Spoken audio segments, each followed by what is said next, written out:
आज के इस वीडियो में यूनिट 2 का अभ्यास सेट 6 हम करने वाले हैं। तो टोटल 21 क्वेश्चंस का ये सेट है। पूरा वीडियो देखिए ताकि आप सबके यूनिट 2 की तैयारी अच्छे से हो सके। तो वीडियो को हम शुरू करते हैं और पहला क्वेश्चन क्या है। तो पहले क्वेश्चन में पूछा गया है कि बुद्धि किसी चीज के बारे में अमूर्त रूप से सोचने की क्षमता है। यह कथन किसका है? Intelligence is the capacity to think about things abstractly. Who said this? तो ये कथन किसका है?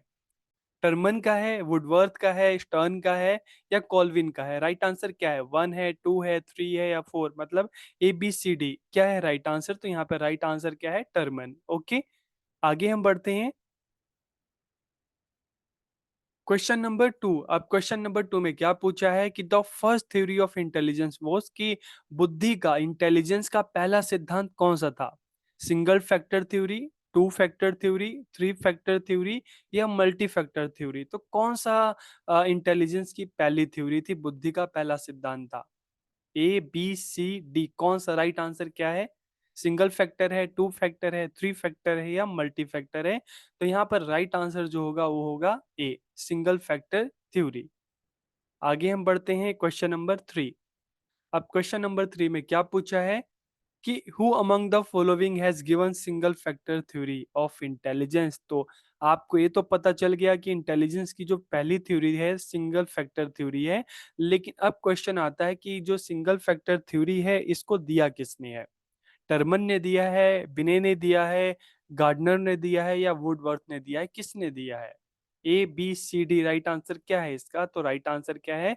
बिने। ओके, आगे हम बढ़ते हैं। Question number 4। अब क्वेश्चन नंबर 4 में क्या पूछा है कि सामाजिक बुद्धि की संकल्पना का प्रतिपादन किसने किया? Who has propounded the concept of social intelligence? तो किसने किया? कॉल्विन ने किया, बैरॉन ने किया, थॉर्नडाइक ने किया या स्टॉर्मबर्ग ने किया? तो राइट आंसर क्या है? ए है, बी है, सी है, डी है? क्या आंसर है? तो इसका जो राइट आंसर है वो है, इसका राइट आंसर थॉर्नडाइक ने। ठीक है, तो जब बात आएगी सोशल इंटेलिजेंस की तो ये जो कह सकते हैं कि जो ये सिद्धांत है, ठीक है, ये किसने दिया? थॉर्नडाइक ने दिया। ठीक है, आगे हम बढ़ते हैं। Question number 5। अब क्वेश्चन नंबर 5 में क्या पूछा है कि अमूर्त बुद्धि का सर्वाधिक उपयुक्त उदाहरण है? The most appropriate example of abstract intelligence क्या है? Social worker, skill craftsman, leader, philosopher? क्या है?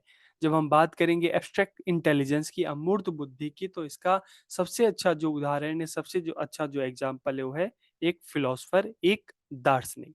ठीक है, आगे हम बढ़ते हैं क्वेश्चन नंबर 6। अब क्वेश्चन नंबर 6 में क्या पूछा है? अमूर्त बुद्धि का प्रतिपादन किसने किया? Who has propounded the abstract intelligence? Colvin ने किया, बैरन ने किया, थॉर्नडाइक ने किया, स्टॉर्मबर्ग ने किया? किसने किया? A B C D?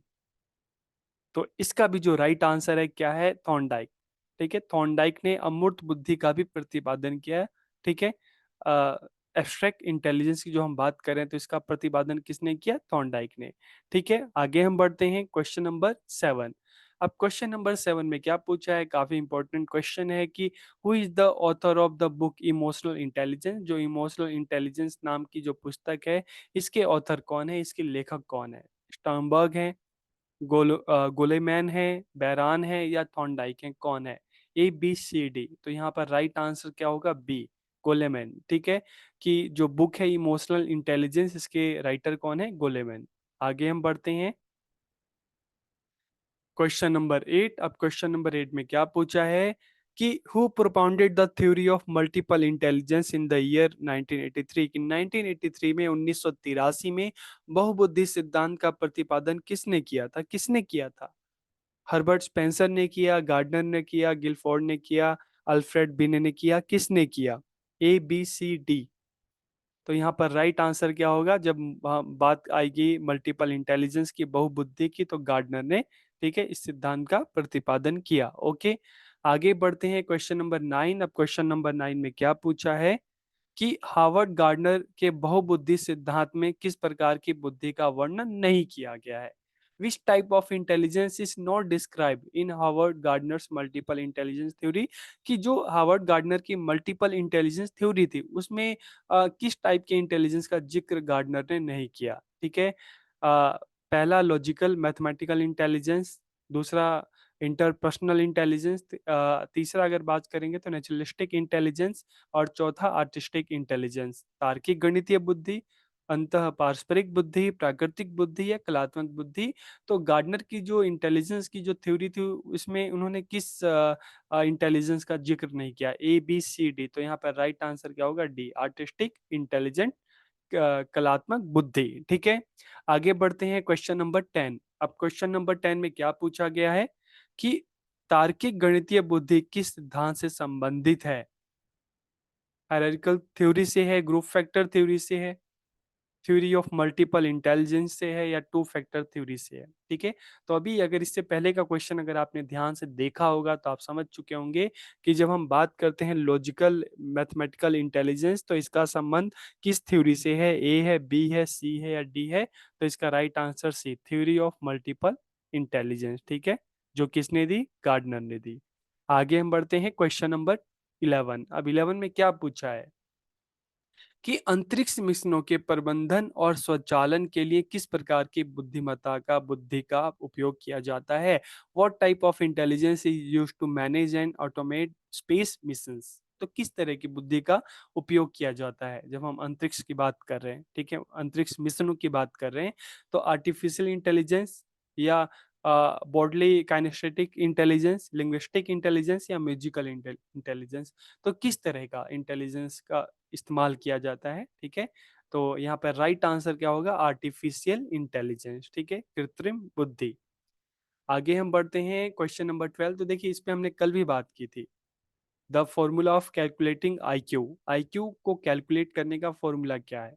ठीक है, यहाँ पर ऑप्शन दे रखा है ए सी ए, सी ए का मतलब है क्रोनोलॉजिकल एज, एम ए का मतलब है मेंटल एज, और इनटू 100। ठीक है, तो C A M A into 100, M A divided by C A into 100, C A divided by 100 into M A. ठीक है, या 100 divided by M A into C A. ठीक है, तो देखिए एक बार मैं आपको फिर से बता देता हूँ, यहाँ पे क्रोनोलॉजिकल एज का मतलब है जो एक्चुअल एज है, और एम ए मेंटल एज का मतलब है कि मानसिक रूप से, मान लो कोई बच्चा है उसकी एक्चुअल एज 20 ईयर है लेकिन मानसिक रूप से वो और ज्यादा छोटा है, अभी बच्चा है। ठीक है, एक्चुअल एज तो उसकी है 20 साल लेकिन मानसिक रूप से वो 10 साल का है। ठीक है, जैसे कोई मिल गया मूवी में ऋतिक रोशन। ठीक है, एक्चुअल एज उसकी ज्यादा थी लेकिन मानसिक उम्र कम थी। तो अब यहाँ पर किसी का भी आईक्यू निकालने का फॉर्मूला क्या होगा, ए बी सी डी। तो यहाँ पे राइट आंसर क्या होगा, बी। ठीक है, मेंटल एज इसको डिवाइड करेंगे, किससे डिवाइड करेंगे, क्रोनोलॉजिकल एज या जो फिजिकल एक्चुअल एज है, और इसको किससे मल्टीप्लाई कर देंगे, 100 से। ठीक है, आगे हम बढ़ते हैं क्वेश्चन नंबर 13। अब 13 में क्या पूछा गया है कि हार्वर्ड गार्डनर का बुद्धि सिद्धांत बल देता है। Harvard Gardner's theory of intelligence emphasises on किस पर बल देती है, जनरल इंटेलिजेंस पर, सामान्य बुद्धि पर, या प्रत्येक व्यक्ति की विलक्षण योग्यताओं पर, शिक्षार्थियों में अनुबंधित कौशलों पर, inherent skills in the learner, या common abilities required in school की विद्यालय में आवश्यक समान योग्यताओं पर। तो किस पर बल देती है हार्वर्ड गार्डनर की जो थ्योरी है multiple intelligence, A B C या डी। तो यहाँ पर राइट आंसर क्या होगा, बी। ठीक है, unique abilities of each individual. आगे हम बढ़ते हैं क्वेश्चन नंबर 14। अब 14 में क्या पूछा है, तो यहाँ पर पूछा है कि निम्न में से क्या स्टर्नबर्ग के बुद्धि के त्रिआर्किक सिद्धांत का एक रूप नहीं है। Which of the following is not a form of Sternberg's triarchic theory of intelligence. तो क्या नहीं है, practical intelligence, creative intelligence, analytical intelligence या मैथमेटिकल इंटेलिजेंस। तो व्यवहारिक बुद्धि, प्रायोगिक बुद्धि, संसाधन पूर्ण बुद्धि या गणितीय बुद्धि। तो जब हम स्टर्नबर्ग की थ्योरी की बात करें, उन्होंने जो ट्रिआर्किक थ्योरी दी थी, ठीक है, तो उनमें उन्होंने तीन चीजों की बात की थी, और एक ऐसा क्या है जिसकी उन्होंने अपने इंटेलिजेंस थ्योरी में बात नहीं की, ए बी सी या डी। तो इसका राइट आंसर क्या होगा, डी, उन्होंने मैथमेटिकल इंटेलिजेंस की बात नहीं की। ठीक है, आगे चलते हैं क्वेश्चन नंबर 15। अब 15 में क्या पूछा गया है कि गार्डनर का जो बुद्धि सिद्धांत है विद्यालयों में लागू करने का प्रयास किस बिंदु पर ध्यान केंद्रित करता है। Gardner's attempt to apply the theory of intelligence in schools focuses on which point, किस पॉइंट पर केंद्रित है, ठीक है। करिकुलम पे है, इंस्ट्रक्शन पर है, बोथ ए एंड बी, या इनमें से कोई नहीं। तो यहाँ पर जो राइट आंसर होगा वो क्या होगा, बोथ। करिकुलम पे भी है, ठीक है, क्या पढ़ाना है और कैसे पढ़ाना है। ओके, आगे हम बढ़ते हैं क्वेश्चन नंबर 16। अब 16 में क्या पूछा है, नैसर्गिक बुद्धि या इसको प्राकृतिक बुद्धि भी कहते हैं, ठीक है। तो इसका वर्णन निम्न में से किस मनोवैज्ञानिक ने किया। Natural intelligence has been describe by which of the following, ठीक है।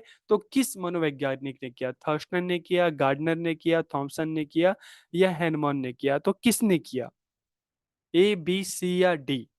तो यहाँ पर राइट आंसर क्या होगा, बी, गार्डनर ने, ठीक है। आगे हम बढ़ते हैं क्वेश्चन नंबर 17। अब 17 में क्या पूछा है कि निम्नलिखित में से कौन सा तत्व बुद्धि के निर्धारण में सहायक है।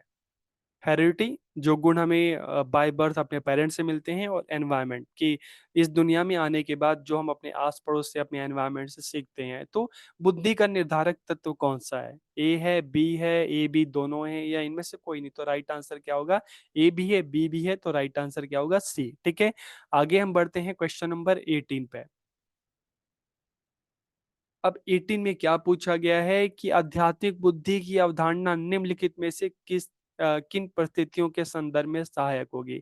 The concept of spiritual intelligence would be helpful in which of the following situations, किस सिचुएशन में ज्यादा सहायक होगी। जब हम बात करते हैं स्पिरिचुअल इंटेलिजेंस के, आध्यात्मिक बुद्धि की, तो पहला ऑप्शन क्या है, understanding the feeling of others, कि दूसरों की भावनाओं को समझना, या मैनेजिंग रोल रिस्पॉन्सिबिलिटी की, भूमिका परक उत्तरदायित्वों को प्रबंधित करना, या looking at problems that go beyond the current situation की, उन समस्याओं पर गौर करना जो वर्तमान परिस्थितियों से परे हों, या किसी नवीन परिस्थिति में समायोजन की क्षमता, the ability to adjust to a new situation. तो राइट आंसर क्या होगा जब हम बात करते हैं स्पिरिचुअल इंटेलिजेंस की, आध्यात्मिक बुद्धि की। तो ए होगा, बी होगा, सी होगा, या डी होगा।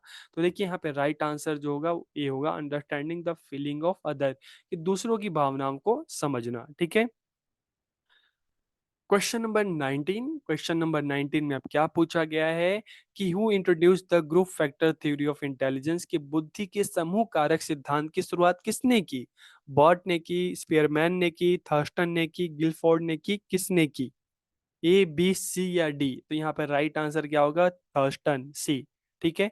आगे हम बढ़ते हैं क्वेश्चन नंबर 20। अब 20 में क्या पूछा गया है कि the characteristics of an intelligent child are, कि एक बुद्धिमान बालक का अभिलक्षण है, ठीक है। यहाँ पे हम बुद्धिमान बालक की बात करें, इंटेलिजेंट बच्चे की बात करें, क्रिएटिव एंड डाइवर्जेंट थिंकिंग, की सृजनात्मक एवं Avsari, critical and convergent thinking, आलोचनात्मक एवं अभिसारी चिंतन, ठीक है। Critical, creative and convergent thinking, आलोचनात्मक, सृजनात्मक और अभिसारी, या सभी। तो देखिए जब ऑप्शन ए की बात करते हैं तो एक किसका रक्षण है, एक क्रिएटिव चाइल्ड का है, ठीक है। लेकिन यहाँ पे तो हम इंटेलिजेंट की बात करें ना, तो इसका जो राइट आंसर होगा वो क्या होगा, बी, ठीक है। क्रिटिकल एंड कन्वर्जेंट थिंकिंग के आलोचनात्मक एवं अभिसारी चिंतन, ठीक है। राइट आंसर क्या है, बी। आगे बढ़ते हैं, लास्ट क्वेश्चन। निम्न में से क्या सुमेलित नहीं है, ठीक है। मतलब नीचे जो पेयर्स बने हैं, कौन सा जो पेयर है वो ठीक नहीं बैठता। विच of the following is not correctly matched, जो मैच नहीं होता। Group factor theory Thurston, one factor theory Bennett, two factor theory Spearman ने दी, ठीक है। तो यहाँ पर पहला भी बिल्कुल ठीक है, दूसरा भी बिल्कुल ठीक है, तीसरा भी बिल्कुल ठीक है। तो क्या नहीं होता, मल्टीपल इंटेलिजेंस थ्योरी, ठीक है। गिलफोर्ड का नाम है, लेकिन दिया किसने था, गार्डनर ने दिया था, ठीक है। तो यहाँ पर आपको तीन चीजें पता चल गई, ग्रुप फैक्टर थ्योरी थर्स्टन ने दी, वन फैक्टर थ्योरी या सिंगल फैक्टर थ्योरी जिसको हम कहते हैं वो बिनेट ने दी, ठीक है। और टू फैक्टर थ्योरी स्पीयरमैन ने दी। तो मल्टीपल इंटेलिजेंस की जो हम बात करते हैं तो ये थ्योरी दी गार्डनर ने दी, ठीक है, गिलफोर्ड ने नहीं दी। तो यहाँ पे राइट आंसर क्या होगा, डी, ठीक है। तो ये हमारा 21 क्वेश्चन का सेट था, जिसमें आपको काफी कुछ इंटेलिजेंस के बारे में पता चल गया होगा। और इंटेलिजेंस से रिलेटेड कुछ अच्छे क्वेश्चन और हैं जिस पर हम कल डिस्कस करेंगे, ठीक है। तो अपना अच्छे से तैयारी कीजिए, एग्जाम आने वाले हैं, पूरे तन मन से आप लग जाइए। आप कह सकते हैं कि टोटल 13-14 दिन की और मेहनत है और यही मेहनत फ्यूचर में आपको एक अच्छी लाइफ देगी, ठीक है? तो आप सबको बहुत सारी शुभकामनाएँ।